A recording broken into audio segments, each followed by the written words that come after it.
Up Close is presented by Tennova Health, with 6 hospitals and more than 1,000 dedicated physicians. For more information, tennova.com. Hear more about the music and the mission at the Joy of Music School. That's coming up next on Up Close.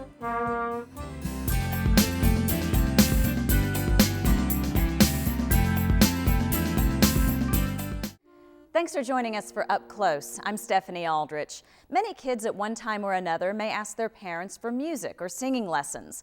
Paying for those lessons just isn't always in the family budget.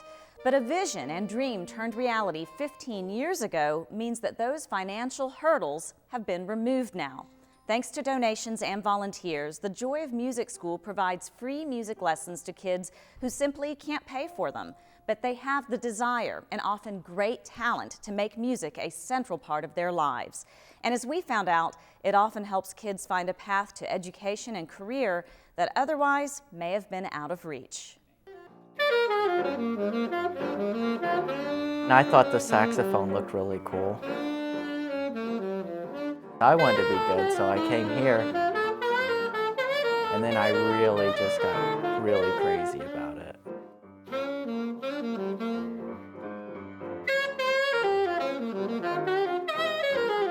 I first started playing saxophone in the 6th grade because it just seemed fun.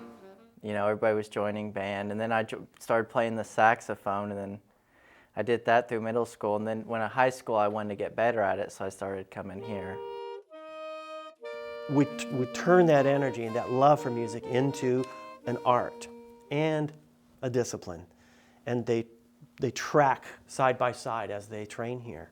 You know, you've been very accomplished in your own career, but you did say that this has been your best job. Why is that? My goal was to be a maestro and conduct, and and I do that, and I've done that. But now I'm able to sort of turn back around and get focused on those people who are like me when I was a kid, who are discovering or have yet to discover that music is going to change their lives. And not just make it more awesome, not just make their life more awesome like it did for me, but actually give them opportunities for careers and a new path, a way out of poverty. I mean, that's who we serve. Tell me about the history. Well, it was founded in 1998 by James Dick, who is a legend in this town, a visionary man who started WIVK Radio and turned that into Dick Broadcasting, which is a train of radio stations. And he had gone to Nashville and seen an organization similar to this that was already running called the W.O. Smith Community Music School. And their model is the same pretty much, except they charge a nominal fee. And Mr. Dick brought it back here and didn't even want to charge that fee. He wanted everything to be free. But Mr. Dick passed away a couple of years ago, but his legacy lives on. In fact, we were very dedicated to maintaining the tenets that he brought, the reasons he founded this organization as we carry out his legacy. And the whole idea being that he just didn't want there to be a barrier for someone who just had music in their heart and wanted to explore that. Or maybe even if they didn't think about it, I guess he felt everybody could benefit by having music or having some music lessons in their life, even if it didn't become their career. Here, this organization is designed to serve children who can't afford music lessons, can't afford an instrument, or a family that has 5 kids who are all musical and 1 breadwinner. So there's a social cause to what we do here, and we take that very seriously. Talent is randomly distributed. It's not just the kids in the rich neighborhoods who have the talent, and it just seems to drop out of the sky on people. It's random, and there's no reason that there should be any difference in the opportunity available to kids.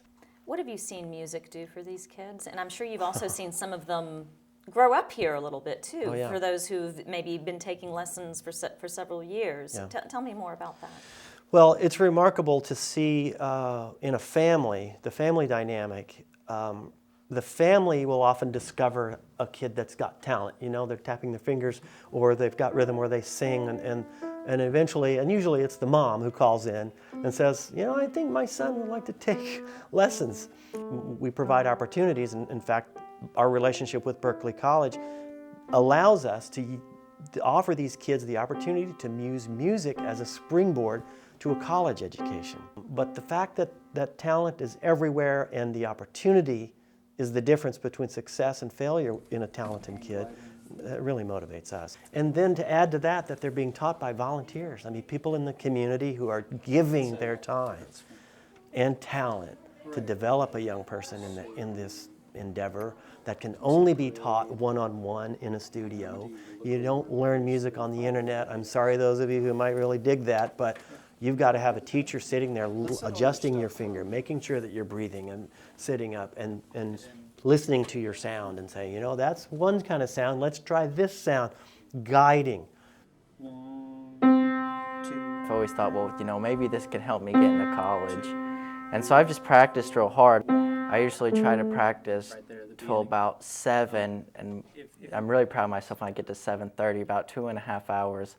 And that's during a weekday. I got homework and stuff to do too. But on the weekend, I usually try to practice sporadically through the day, which will, you know, lets me practice for a real long time, because it's hard to practice for 4 or 5 hours all at once. But if you've got a whole day, you can spread it out. You know, you can accomplish that. What has music been for you 2.5 hours in the evening at home every day? Well, it's always been an escape. Sometimes maybe not. It gets pretty frustrating sometimes. But the idea of it is it's always been an escape for me, because, you know, I've had some kind of rough times, and it's always been fun to take it off the case and work something out, even if it wasn't so good or didn't sound so great. So it's just kind of always been there for you? Yeah, saxophone won't leave you. It's always there. Sometimes they're neighborhood issues, sometimes they're family issues. This is a haven for kids. The studies show that a kid who has a relationship with an adult outside their family, outside their church, their school, their neighborhood, their head is up and it's on a swivel. They can see the world better because they've got this person who cares about them and is not bringing baggage from those other parts of their life.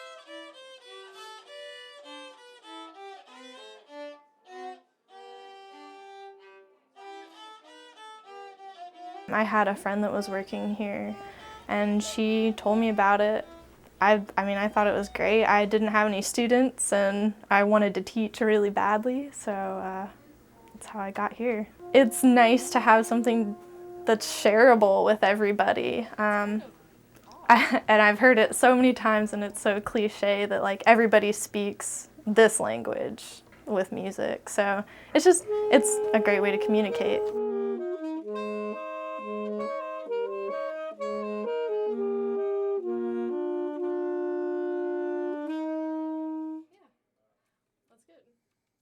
It's cool because when you go into a lesson, like if I was paying somebody however much money, they would be there, but they'd be, you know, they're getting money, so maybe they don't have as much enthusiasm as somebody who's not there for the money. They're just there to volunteer, so they're just out there being pure out of just wanting you to be better with no personal gain to them. That's really a cool thing.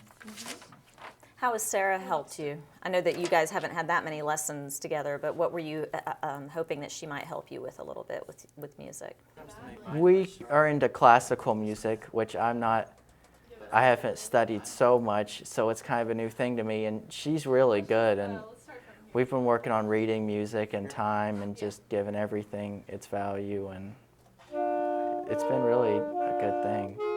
He's been great so far. I haven't had a student in high school yet, so it's been interesting, and I'm actually very excited to get him like graduated through the Joy of Music School. It's a really cool time for him, and moving on to college, and he's actually coming to UT where I am, so he knows what to expect, and I know what he should expect, so I can help him prepare for it.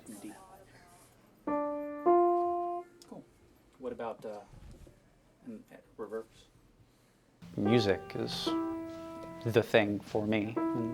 And my own understanding was very subjective, I guess. I worked it out in my own way. Now I've got to work it out in multiple ways to help, and so it really tests my own understanding as a musician. When we add in the left hand, Adjusting myself in order to, fit their needs is very, very fun. that is, you hold it down while you're playing the right hand. We've got a big fat waiting list, unfortunately. I mean, my vision is that someday we'll have a waiting list for teachers, and that all the kids are getting lessons, and the teachers are standing in line to give lessons. But it's the other way around right now. We've got about 50 to 80 kids at any time on our list. We're teaching 200 a week here in the school with private lessons, with 100 volunteer teachers. And then we do outreach to 600-700 kids in Boys and Girls Clubs and other after-school sites with teachers who go out in the community to kids who can't get to us. I've always heard that music can make a person stronger in math and science. Why is that exactly? I mean, I guess there is just the idea of the notes and knowing the amounts and what value every note has and things like that. Yeah, absolutely. And repeating that, recognizing it at sight, the rigor of musical study, the addressing it every week. It's, when you read to your child every night, your child is learning to read. But with music, the child really has to do it themselves. And so there's a discipline as a part of learning music. And the neural pathways get formed early, so the brain works better. Spatial relationships for children who study music are better.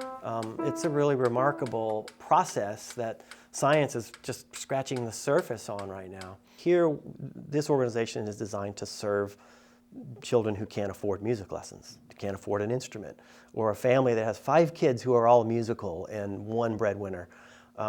So there's a social cause to what we do here, and we take that very seriously. We talk about all the time here music as both an art and a discipline, and we're happy when a child carries one of those from the school when they leave. If they carry both, then great, they'll probably have a career in music like I have. But we're teaching them a lot, and we stress the discipline here at the school. We reward kids for positive behaviors that are completely extra musical. After every lesson, a student is scored by their teacher. Were they on time and bring their instrument, and were they respectful to the teacher? Did they practice that week? Those are behaviors that you want to reinforce in any kid. And we're happy that, of course, they're learning music in the process. You flip that over, while they're learning music, we're happy they're learning those things as well. What have you seen music do for these kids? And I'm sure you've also seen some of them grow up here a little bit too, for those who've maybe been taking lessons for several years. Yeah. Tell me more about that. Well, it's remarkable to see in a family, the family dynamic. The family will often discover a kid that's got talent. They're tapping their fingers, or they've got rhythm, or they sing, and eventually, and usually it's the mom who calls in and says, I think my son would like to take lessons. I mean, studies show that even 5-year-olds who are learning music do better in math when they go into school. I mean, what's a time signature? It's like a fraction, right? Mm-hmm. And you're having to divide notes into quarters and eighths and sixteens. That develops these neural pathways in ways that no other form of study will. A lot of our kids are the first ones to go to college in their families. And the power of an education and the other things you gain from going to college, not just becoming good on your instrument, are extremely valuable to these youth. So we're really, really thrilled for them. But as kids learn that they've got skill and ability, and in families who can't afford it, the mom, usually it's the mom, will look and find us on the internet, call us, and say, my child is driving me crazy, he's tapping and singing and making music all the time. Maybe we should get him into lessons. So we'll take kids as early as 6 years old. 6 and 7-year-olds, we'll put them in a general music class. But by the time they're 8, we can get them started in a private lesson with a teacher on an instrument or singing. And it's been amazing to watch kids start at that age. And the school's 15 years old now, so we've got enough of a history where we have had some kids come pretty much through the whole program, and even some of them are coming back and teaching here.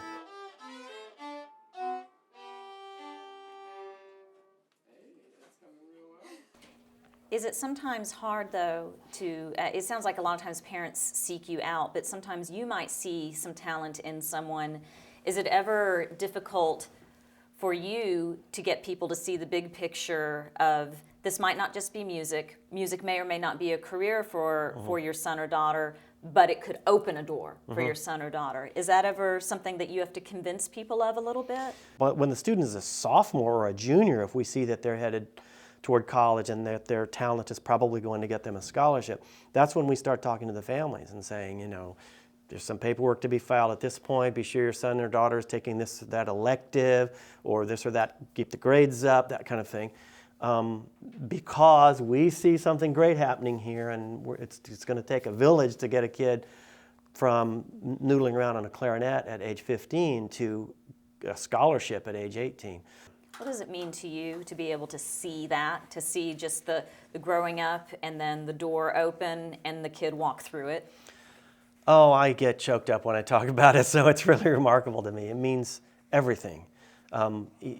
Opportunity is such a fleeting thing in people's lives, and you know they say when it knocks, you've got to open the door. And young people who might not have even considered college, we sit them down and talk with them about it. And I tried out for studio music and jazz, so the majority of my tryout was improvising. What was it like walking into that audition? How did you feel? It was definitely a nerve-wracking experience, but you know, I went in there and it was cool, and I just played, and they said good, and I left. Do people tell you that you're good? Yeah, they tell me I'm good, but you know, I always feel weird about taking compliments. Tell me about Caleb a little bit. Oh, Caleb's great. Caleb is a natural talent. When we get a kid like Caleb, we sort of put the word out to the community on that instrument. Caleb got into Jerry Coker's world. If you don't know who Jerry is, I'll just say if you're studying jazz in college and you have a textbook, you've got Jerry's textbook probably, no matter where you're going to college. But he lives here. He's retired, semi-retired, and he takes on students from the Joy of Music School, usually one or two at a time, who really show promise. We don't send every kid his way. Kids like Caleb, we do send his way. Jerry says that Caleb is the best student he's had in 50 years. This kid is truly amazing. Low-key guy, though. He's not touting himself. He just studies and practices and works hard. And in fact, he's already well-versed in the jazz idiom. He's going to do fine at UT in jazz. But he also knows he needs to build up another side of his musical self, and that is the classical approach. He can play the jazz stuff, he can read the charts, but he called Julie Carter, our director of music education, and said, can you find me a teacher who will work with me on note reading and playing in the classical style? And isn't that an example of what you hope happens for a kid? I mean, here it is, you know, music opened the door for him for college and an opportunity to attend college, and he's taken it. Yep. He's the only one in his family that's gone to college, and music gives him an escape too. A volunteer teacher or two or three from the Joy of Music School have helped him go down that road. Mostly I play a lot of jazz music and a lot of jazz repertoire. And so what Sarah does is we're doing classical, which I've touched on. I'm not so completely new to it, but I haven't really dug into it. And that's the difference, is the reading, the music stylistically is written different and phrased different and sounds different. So, but when I go in this room with my teacher, I'll play for her, and you know what I'm doing right, we don't even need to talk about, and we can just focus on what exactly is wrong about it, and we can improve that. I don't know about that. Let's start from here again. Why have you been able to sustain still not having to come and say, oh, we're going to have to start charging something this year? You know, we're going to have, you know, why have you been able to keep it at the free level and keep it from how it started from the beginning with the founder? Well, it's the volunteers. That's all there is to it. Our labor force costs us nothing. I mean, I say that facetiously. We have 5 paid staff members who manage the place, but literally our capital is in those people who have music lessons rattling around in the back of their heads, who may have 5 years of flute or 8 years of piano, and they're not playing anymore. Or maybe they are playing, and for goodness sake, we have lots of professionals here who volunteer here. We need volunteer music teachers because we've got enough space, we have enough instruments, we have the capacity, the time on the schedule to accommodate lots more volunteers. I want this place to be busy 12 hours a day. I want it to be a cacophony every time I come in the morning. It's not there yet, but that's the goal, that's the dream. What do you get out of that yourself? What would you tell somebody considering to volunteer? Well, first of all, I get tremendous joy out of it, teaching a student who I know wouldn't be able to afford the lessons. But I would say to a teacher who's considering teaching here, you will never regret it. And if you're apprehensive about it, the minute you meet your student for the first time, the apprehension goes away completely. It's just gone. You pick up a mission as soon as that connection happens, if you didn't already have. A lot of people come here already knowing, I want to help kids in my community, I've got musical skills, and that's the way I want to give back. And we don't need to be virtuosos to teach here. I mean, if you can sit down with an 8-year-old and show them where middle C is on the piano or how to hold a flute, you're going to change a child's life. The first 2 measures, it just stays there. What were some of your first influences, music-wise, with learning saxophone? My band director, he's a professional saxophone player, and then I saw that's what really nudged me to come here. And then ever since that, I mean, I've seen a lot of great saxophone players that still, I mean, inspire me. You know, CDs, artists, old artists, people who play now. I just, you know, I want to be able to play like that. Well, let me ask you this. Does the instrument really make a big difference from what you started to then what you ended up with, whatever you have now or what they transitioned you to? Tell me about the instrument and how that made a difference for you playing it. I like the instrument I'm playing now. I bought this one. I saved up some money and I bought it. I had a great opportunity come up and I bought it, and it's mine now, which that's what really makes it really cool to me. Does it make a difference when it's yours? Oh yeah, it does. Why? What's the difference? It's kind of a hard thing to explain. I just hold it. I know it's mine. I don't have to give it back to anybody. I can do what I want with it. So that's real cool.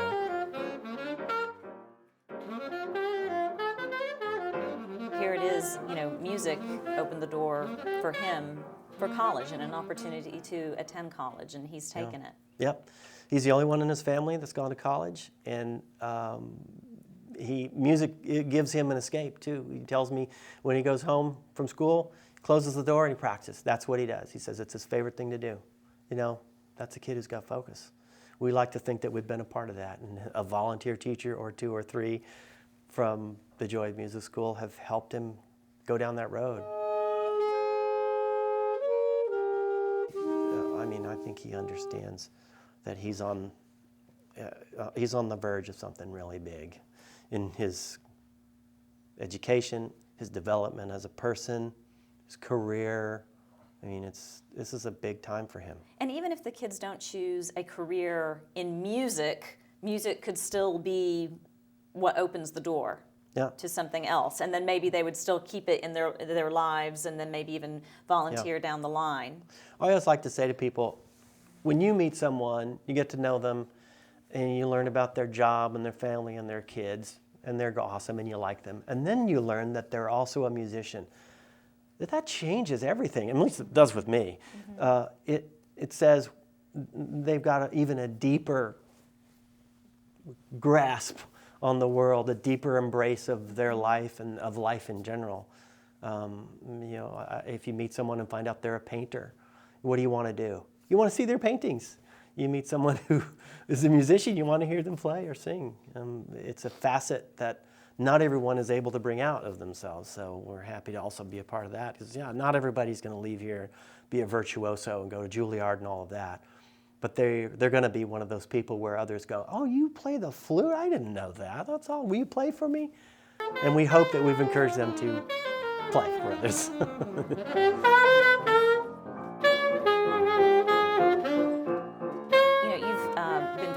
accomplished in your own career, but you did say earlier on in our interview that this has been your best job.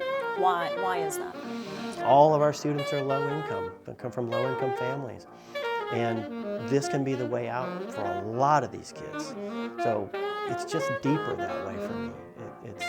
It's different from performing. I love performing and taking a bow and all of that, but it's a little bit hollow compared to realizing that we've paired up 200 kids from low-income families with 100 volunteer teachers, and this place is buzzing with lessons, and it's like a beehive with the kids going and coming and the teachers meeting them.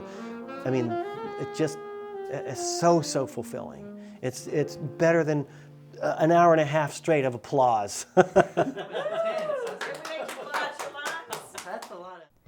The Joy of Music School also provides instruments and supplies at no cost to the students. Now, there's a long waiting list of students, so the Joy of Music School is always looking for volunteers to add to the 100 instructors who currently give their time. Instructors also dedicate their time to outreach programs at Boys and Girls Clubs to children who cannot get to the physical building of the Joy of Music School. We'll see you again next week for another edition of Up Close. I'm Stephanie Aldrich.